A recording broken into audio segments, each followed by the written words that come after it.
drug-free life. So important. And I want to congratulate the people in the room. Done an incredible job. Nothing's easy, right? Nothing's easy, but you've done an incredible job. Today, my administration is providing a record $91 million to support the Drug-Free Communities Initiative.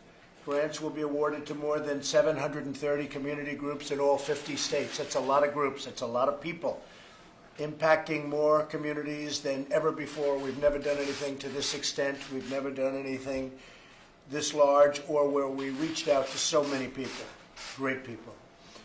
The Drug-Free Communities Program is a proven success, cutting alcohol and prescription drug abuse by an average of nearly 20% among high school students and participating communities. That's a 20% reduction, which is pretty much at the top of the pack. Incredible what they've been able to do. You should all be extremely proud of your life. Really, this is going to be a life's work, and a very important life's work. So, great going. I also want to thank Deputy Director of the Office of National Drug Control Policy, somebody who really takes it to heart and very strongly. We speak, and he is in love with what he does because of the results that he's getting, and that's Jim Carroll. Jim, thank you very much. I appreciate it. Countless Americans are affected by the dangers of substance abuse. Many of us have a friend, a colleague, or a loved one who has struggled with dependency. I have. I had a brother who had a very big alcohol problem. He's a great guy, a great life, great potential, the best looking person. I have to admit he was much better looking than me, but he was the best looking guy, had the best personality, but he had an addiction to alcohol. It's all an addiction, and it really destroyed his life. It's a very tough thing for our family. Sadly, in 2017, an estimated 134 Americans die each day from opioid-related overdoses. 134 people a day. My administration supports ongoing bipartisan efforts to pass legislation to combat the opioid crisis. We're dedicated to ending this crisis, and we will end this crisis, or at least we'll get it down to a level, Jim, where we can do things and maybe go from there, but we're getting it down to a level that's a lot lower than people thought possible at the time. In 1 year, we reduced high-dose opioid prescriptions by 16%. We increased funding by $6 billion to combat the opioid crisis. That's a record. We got that approved just last year, and the money is now starting to flow through the system. We declared a public health emergency and launched a nationwide public awareness campaign. We're expanding treatment and recovery support services. We're holding drug traffickers accountable for their crimes. We're really going after the traffickers. I've always said that's the biggest thing. And frankly, the punishment is getting stronger and stronger. And maybe at some point, we'll get very smart as a nation and give them the ultimate punishment. In a few moments, we're going to hear directly from the incredible coalition leaders and youth representatives that are with us today. But first, I'd like to ask a great friend of mine who's been with us for a long time and somebody that's really done a beautiful job, Deputy Director Jim Carroll, to say a few words. Jim, please. Thank you, Mr. President. It's a great honor to serve as the head of National Drug Control Policy for you. What is also a great honor is being able to work with the communities and to work with these community leaders throughout the country. I go around the country, and in fact, I go around the world with some of the programs that you're putting in place. And what we're seeing is, quite frankly, people who are a bit surprised by the level of commitment that you have shown. And quite frankly, it's not just a financial commitment that we're talking about today with the record number of dollars being put towards these resources, the record number of communities. 60 million people are living in a drug-free community. But candidly, Mr. President, I think that they have been overwhelmed by your personal commitment, by your passion and compassion on this subject. When I'm out on the road, that's what I hear, or people have really taken to heart the words that you have given them, in addition, of course, to the resources. But they really understand. So I'm very eager for you to meet 6 of the 731 today, led by General Dean. That's right. And so thank you for allowing me. You told me at the beginning to be relentless, and you meant it across all three, to be relentless on education and prevention, relentless in making sure people get treatment, and of course be relentless on interdiction and stopping the drugs. And thank you for your support. We're doing all three. Thank you very much, Jim. Beautiful. General, how about saying a few words, please? Thank you, Mr. President. It's an honor to be here. Thank you for your commitment and for honoring us by announcing these grants today. Since I left the Army, I have been serving and had the pleasure to serve as the Chairman and CEO of Community Anti-Drug Coalition of America. It's been 20 years come this Friday. In that fight, we have built and had funded through the Drug-Free Communities Program over 2,000 coalitions, of which there are 731 actively now. Working with the Office of National Drug Control Policy, we've had this program. CACDA took this concept to ONDCP and to Congress and got it enacted into law. And over the last 20 years, working with previous administration and yours, we have kept it funded, and we're so excited to see that the dollars now are nearly approaching $100 million. I will say to you, Mr. President, that as you cited, the results that these coalitions that are represented here today are achieving are exceptional. I can think of no other grant program in Washington that can achieve so many results for the amount of dollars that are put into them. I would say to you also that we have helped these coalitions through our training and through our Coalition Academy. And I would say that if you look at the country, and you know this well, Mr. President, there are more than 3,000 counties in the United States, about 3,300 counties. We currently, over the 20 years, have built 731 of these coalitions. And CATCA goal would be to have one of these multi-sector coalitions in every county in America. And I would like to work with you and your administration so that we can continue to have every county in America having one of these coalitions that are going to help them build down their substance abuse rates. And we know that's possible, and we thank you for your leadership. Thank you, General. That's very nice. And we will be working together. Thank you so for a much. long time. Thank you. Thank Look you. forward to it. Thank you. Now, I want to introduce a young lady who's sitting to your right. She first met us when she was a freshman in high school. She came to our National Youth Leadership Academy because we train over 2,000 young people every year to take this fight back to their community. Because we were impressed with her, we asked her to become one of our trainers. She did that. She just graduated high school. She's headed off to Loyola College. She's traveled with me internationally as well, and she's a great example of what young people are doing in their communities to fight this issue. And I wanted her to give you a short summary of what she's doing. Go ahead. Thank you, Mr. President.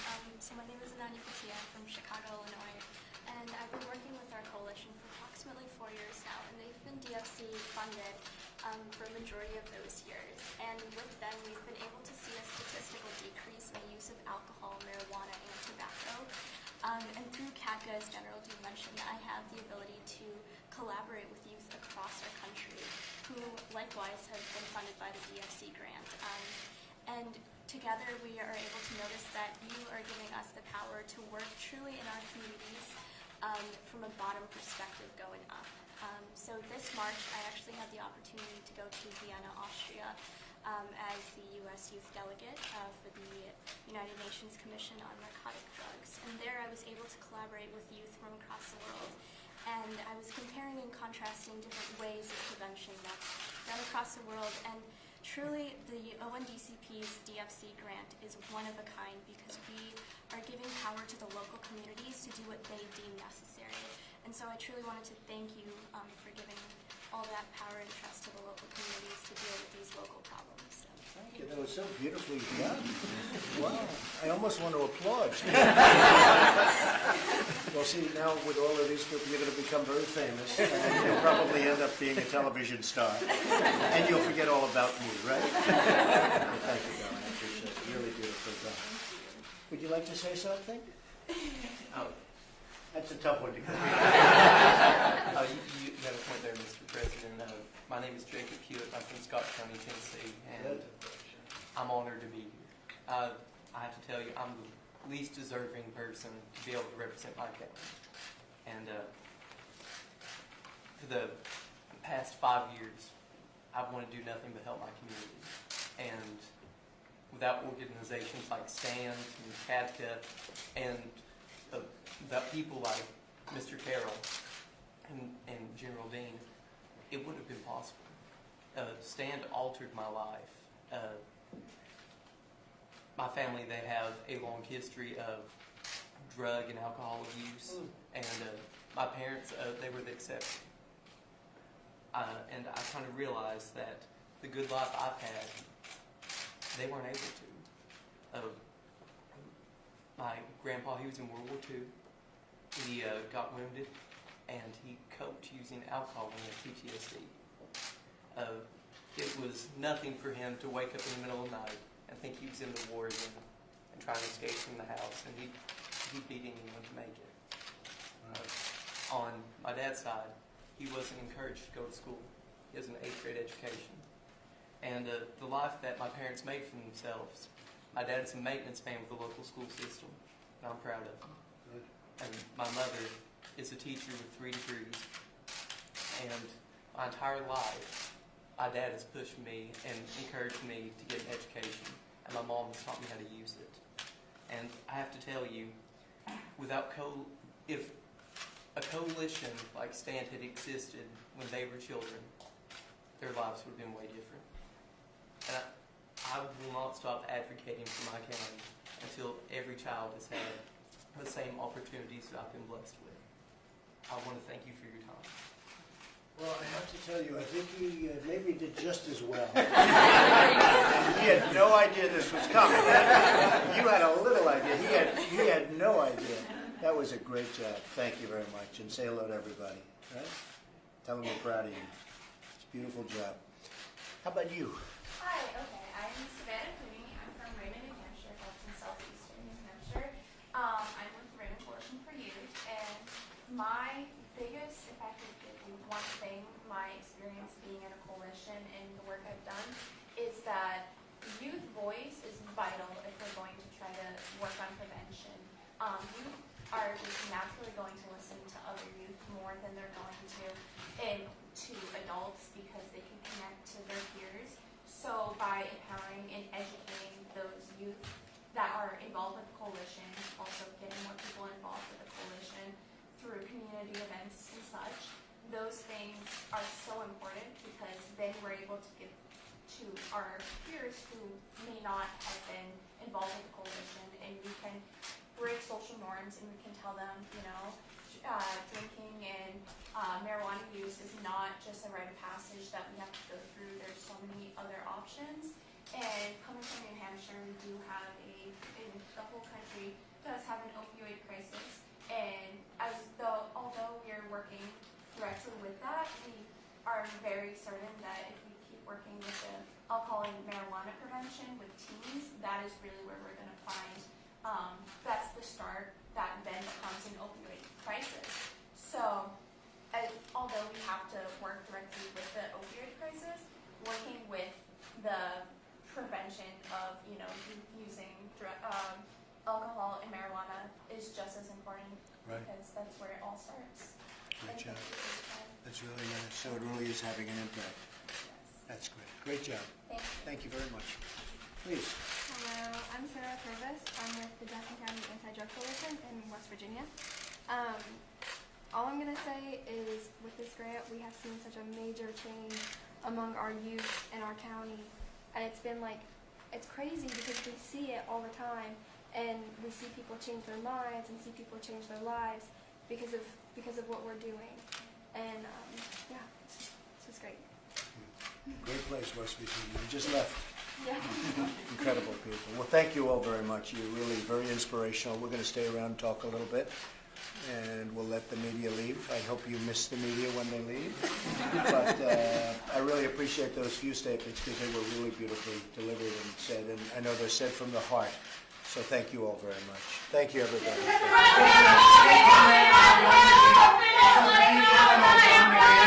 He's a good man. Very good man. Don? Excellent guy. Yeah, Don McGann's a really good guy. Been with me for a long time. Privately before this, he represented me. He's been here now. It'll be almost 2 years, and a lot of affection for Don. and he'll be moving on probably the private sector, maybe the private sector, and he'll do very well. But he's done an excellent job. Any concern about what he said to the Mullers? No, not at all. Not at all. Can you talk to David Ryan, President? How are Canada going? I knew he was going also, as you know. I had to approve it, so we didn't claim executive. No, I don't have to be aware. We do everything straight. We do everything by the book, and Don is an excellent guy. Yes, go ahead. Trade talks with Canada, Mr. President. How are they going? I think they're going really well. Canada's here right now. They were here till late in the evening. They came to see us. They wanted to meet us. They want to be a part of it. The deal we made is a fantastic deal. It's gotten great reviews with Mexico, the trade deal. Right now we call it the U.S.-Mexico trade agreement, and we'll see whether or not Canada gets into it. Otherwise, we'll do something separately, or we won't do anything, which is okay too. Are you optimistic? I think so. I think Canada very much wants to make the deal, and I think it's going to be obviously very good for Canada if they do, and I think it's probably not going to be good at all if they don't. We have a very good relationship. They came yesterday to the White House, and we negotiated late into the evening. They're in the White House right now. We're negotiating with them right now, and they want to be a part of the deal. And we gave till Friday, and I think we're probably on track. We'll see what happens, but in any event, things are working out very well. A lot of trade deals are working out well. The European Union, which really has major barriers to trade. You don't know what barriers are, but it's not good, not fair for our farmers and others. Those barriers will be coming down. And as you know, we're in the midst of a very big trade dispute, to put it nicely, with China. And I think we're doing very well. You know, our economy has picked up in terms of worth. There's a lot of money for everyone sitting around this table, but we've picked up about $10 trillion, General, since my election. And we're doing record business, record stock market, record everything, and also record unemployment, which, you know, from the standpoint of a lot of people, we're talking about prison reform and other things, but when people come out of prison now, they can actually get jobs, and they're really liked by a lot of the employers. We've had tremendous success. We've never had that before. Part of the reason is the job market is so good. So all of a sudden, employers are hiring people that maybe they would not have given a chance to, and now they're hiring people, and it's worked out incredibly well. You're one of the great advocates. I know, it's never been like this. So and I have to tell you, I know employers that have hired people and given people a second, and in a couple of cases a third chance, in all fairness, and they are so happy. Not in all cases, but nothing is in all cases. They are so happy with so many of the people. They said, we'll never lose them. They'll be with us for a whole lifetime. So it's a beautiful thing to see what's happening. And again, with Canada, I think we're doing very well. You said about Andrew Gillum down in Florida with Ron DeSantis. No, I didn't hear it. He said that it's not time to monkey around with the economy down in Florida. No, I didn't hear it, honestly. Made a racist comment. Yeah, I didn't hear that, Jim. I mean, I've been actually working on the deal with Canada, so I have not heard it. I tell you what, I know Ron DeSantis. Ron DeSantis is extraordinary. Harvard, Yale, brilliant. Ran an incredible campaign. Really beat a lot of people that he wasn't supposed to beat because he came into the race, and a lot of people didn't know him.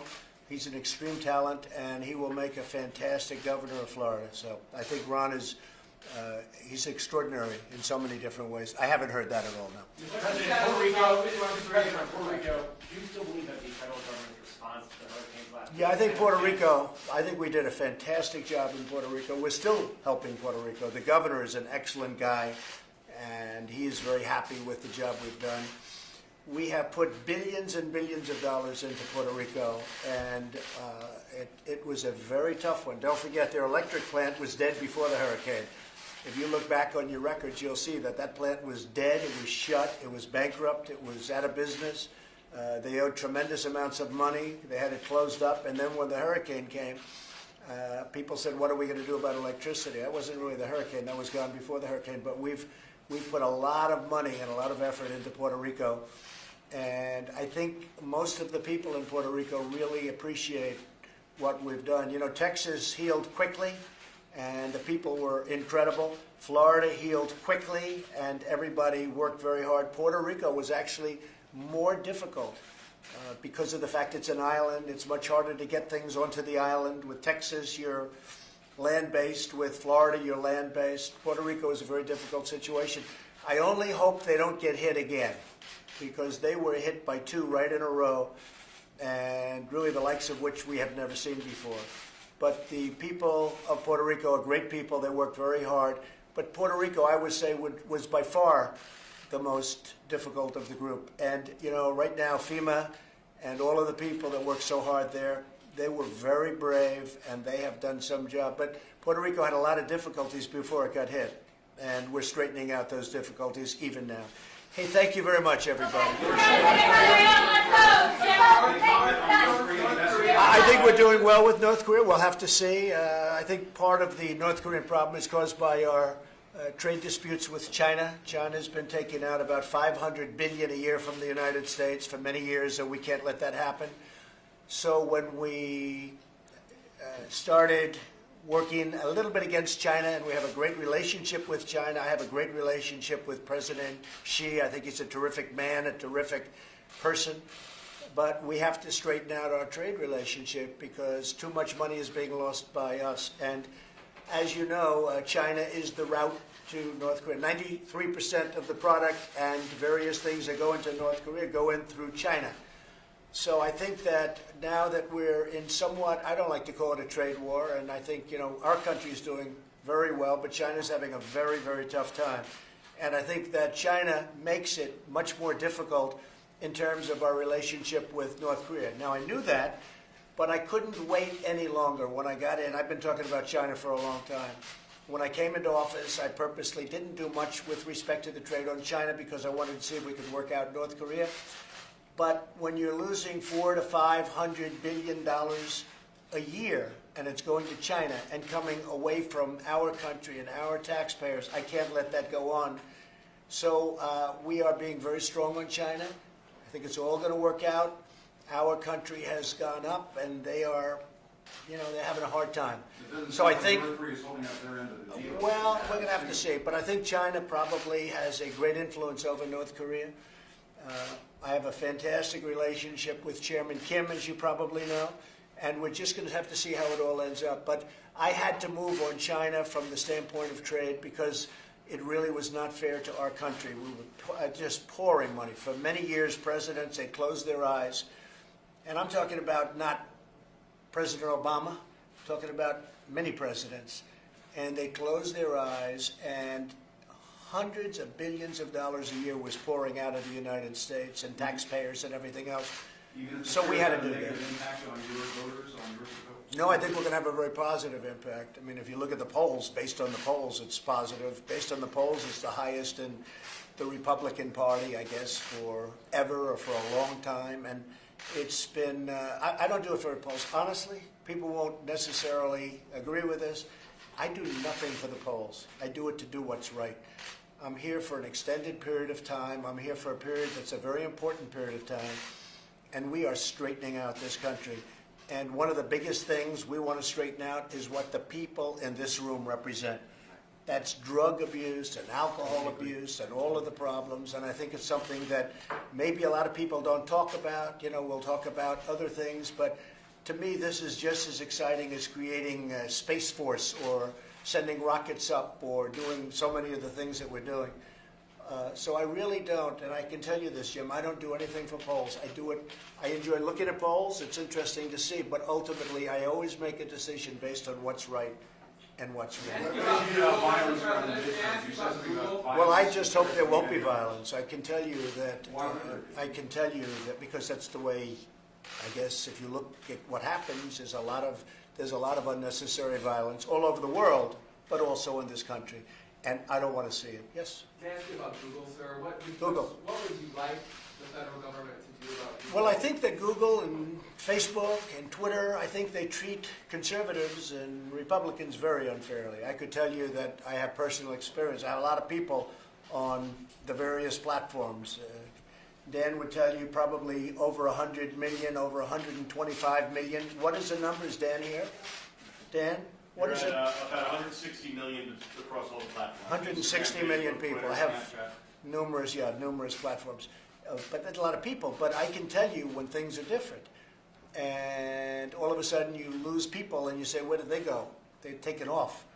Now, I don't know if it happens to the other side, but I can say that with respect to Google and Twitter and Facebook, there is a big difference. And in fact, I hear that they're holding hearings in Congress over the next couple of weeks. And I think it's a very serious problem because they're really trying to silence a very large part of this country. And those people don't want to be silenced. It's not right. It's not fair. It may not be legal. But we'll see. We just want fairness. Do you want to regulate them more? Is that what you're We're just going to see. We're just going to see. You know what we want? Not regulation. We want fairness. If we have fairness, we're all very happy. But you're talking about a tremendous amount. I mean, I'm president. They got me here. You're talking about a tremendous number of people. We want to see fairness. Very important. Thank you all very much. Okay, Thank you. thanks, guys. Make your way out. We're going. I did. You did? I spoke to him yesterday. We had a very good talk. I spoke to him a couple of times. And you feel that before the end of the week, you can I don't bring know. Canada in the agreement? Hey, he called me. I didn't call him. Okay. And he was a public call. He was very nice. I couldn't have been nicer. We'll see what happens. I love Canada. I can hear that. And you know what? I love Mexico too. Which one is better? Like them both the same. All right, thanks, Thank guys. you.